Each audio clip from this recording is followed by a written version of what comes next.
जय श्री राम। मैं कृष्णा कोटलिया, निवेश सलाहकार। आज मैं बात करूंगा एलआईसी के कन्यादान प्लान के बारे में।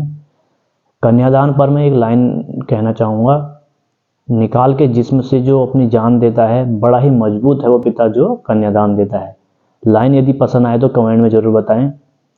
वीडियो शुरू करने से पहले मैं आपसे रिक्वेस्ट करूँगा कि मेरे चैनल को सब्सक्राइब करें और साथ ही जो घंटी का निशान आपको दिख रहा है वहाँ पे उसको ऑल पर सेट करें। नोटिफिकेशन पे आप उससे पा सकते हैं ऑल पर सेट करके, और वीडियोज़ को लाइक, कमेंट और शेयर ज़रूर करते रहें। आइए वीडियो पर बात करते हैं। एलआईसी का जो कन्यादान पॉलिसी है, पहले मैं एक आपका बेसिक क्लियर कर दूं कि ये जो कन्यादान पॉलिसी है ये एक कॉन्सेप्ट है। असल में जो ये इस पॉलिसी का नाम जीवन लक्ष्य है, क्योंकि ये कन्यादान पे एकदम फिट बैठती है, इसलिए इसे कन्यादान पॉलिसी नाम दिया गया है। वो आगे किस तरीके से काम करते हैं हम आगे बात करेंगे। और यहाँ पे एक चीज़ और समझने वाली है कि इसमें जो इंश्योरेंस कवर रहेगा वो बेटी का ना हो करके उनके पिता का रहेगा, क्योंकि जो कन्यादान तो उन्होंने करना है वो इस हिसाब से करेंगे, उसमें जो टाइम पीरियड लेंगे वो इस हिसाब से लेंगे कि उसके बेटी के कन्यादान के समय वो जो पॉलिसी है वो पूरी हो, और एक फंड जो उस समय तक हमारा सेव हुआ है वो कन्यादान के रूप में वहाँ पर मददगार हो। और हर हाल में वो ऐसे फीचर्स इसमें ऐड किए गए हैं कि कन्यादान हर हाल में होना ही होना है। तो आगे उस पर डिस्कस करेंगे।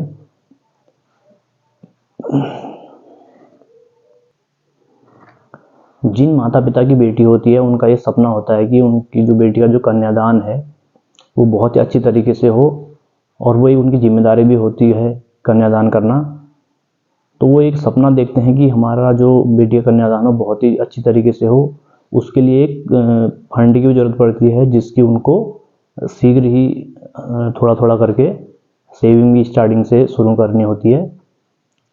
और कन्यादान के ऊपर बात करें तो कन्यादान में एक इसको महादान कहा गया है, जो लाइफ में बहुत ही पुण्य कर्मों से कन्यादान करने का मौका मिलता है।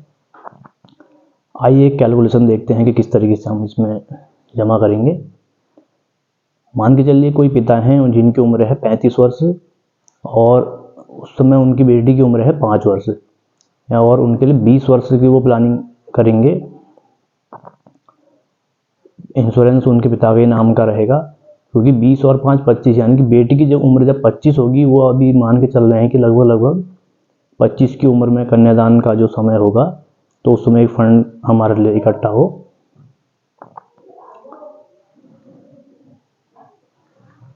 ₹5,902 महीना सेकेंड ईयर से ₹5,775 महीना वो सेव करेंगे।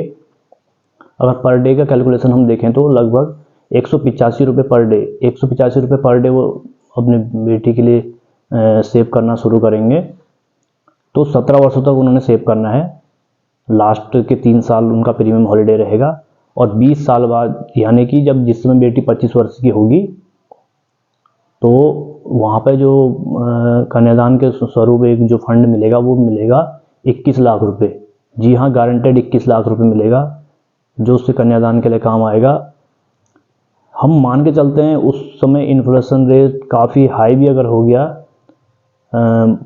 उस बहुत अधिक भी अगर उस समय उसके साथ बेटी की शादी की कन्यादान के रूप बहुत अधिक भी अगर खर्चा अगर हम मान के चलते हैं, तो कम से कम एक सपोर्ट तो 21 लाख का एक सपोर्ट तो मिलना ही मिलना है। तो 21 लाख रुपए वहाँ पर वो पाएंगे। ये तो बात हो गई, सब कुछ 20 वर्ष सही से बीते और सब कुछ सकुशल रहा तो वो 21 लाख रुपए कन्यादान के रूप में मिलने हैं। देखिए ये जो 20 साल हैं, एक मिनट का भी कोई भरोसा नहीं होता है। इन 20 सालों में कुछ भी घटित हो सकता है, अनफॉर्चुनेट कुछ भी हो सकता है, दुर्भाग्यवश। तो उसमें ये सब इस पॉलिसी में इस तरीके से डिज़ाइन की गई है ये पॉलिसी, इसीलिए इसमें जो रिस्क कवरेज है वो बेटी का ना होकर के पिता का है, और टाइम पीरियड इस तरीके से चुना गया है कि वो कन्यादान के टाइम पर वो जो फंड है वो मिले। तो अनफॉर्चुनेट इस 20 साल के बीच में कभी भी यदि जो जमा करते हैं और जिनका इंश्योरेंस है, यानी कि पिता का, उनके साथ कुछ भी दुर्भाग्य का कुछ हो जाता है, नॉर्मल डेथ हो या एक्सीडेंटल डेथ हो या परमानेंट डिसेबिलिटी हो, किसी भी केस में जितने का उनका, जितना मैंने अभी प्रीमियम बताया 5,902 रुपये फर्स्ट ईयर और 5,775 सेकेंड ईयर, क्योंकि जीएसटी दूसरे साल से कम हो जाता है, तो इसमें उनका जो रिस्क कवरेज रहेगा वो 11 लाख का रहेगा। तो 11 लाख का रिस्क कवरेज है, जितने भी साल उन्होंने प्रीमियम दी, तो वहाँ पे से आगे तक का सारा जो प्रीमियम है वो माफ़ हो जाएगा। और 11 लाख जिस समय वो कैजुअलिटी हो रही है, तुरंत नॉमिनी को मिल जाना है 11 लाख रुपए, और आगे का सारा प्रीमियम माफ़ हो जाना है। और बेटी की पढ़ाई प्रभावित ना हो, उसको खर्चे के रूप में 1,10,000 रुपये, 1,10,000 रुपये हर वर्ष मिलता रहेगा जब तक पॉलिसी का टाइम पीरियड बचा हुआ है। और लास्ट में कन्यादान, तो क्योंकि कन्यादान तो होना ही है, यदि वो पिता हैं तब भी होना है, नहीं है तब भी वो होना है। तो उस समय जो उन्होंने सपना देखा था 21 लाख रुपए का कन्यादान करने के लिए, तो वो 21 लाख रुपए भी मिलेगा ही मिलेगा। तो इस तरीके से बहुत बेहतरीन प्लान है। इसे अपने जो सेविंग जो किट है आपकी, उसमें ज़रूर लें और एक अच्छी प्लानिंग अपने के लिए करें। तो मैं उम्मीद करता हूँ कि जो भी आपने अपने बच्चों के लिए सपना देखा है वो जल्द से जल्द पूरा हो, और किसी भी केस में जो हो, कोई अनसर्टेन जो घटना है वो ना गिर दे, और खुशी से आप अपनी प्लानिंग पूरी कर सकें। तो मैं उम्मीद करता हूँ वीडियो आपको पसंद आया होगा। किसी भी सहायता के लिए आप मुझसे कांटेक्ट कर सकते हैं। मेरी वेबसाइट krishnakotalia.in पे जाके आप अपनी क्वेरी भेज सकते हैं। धन्यवाद।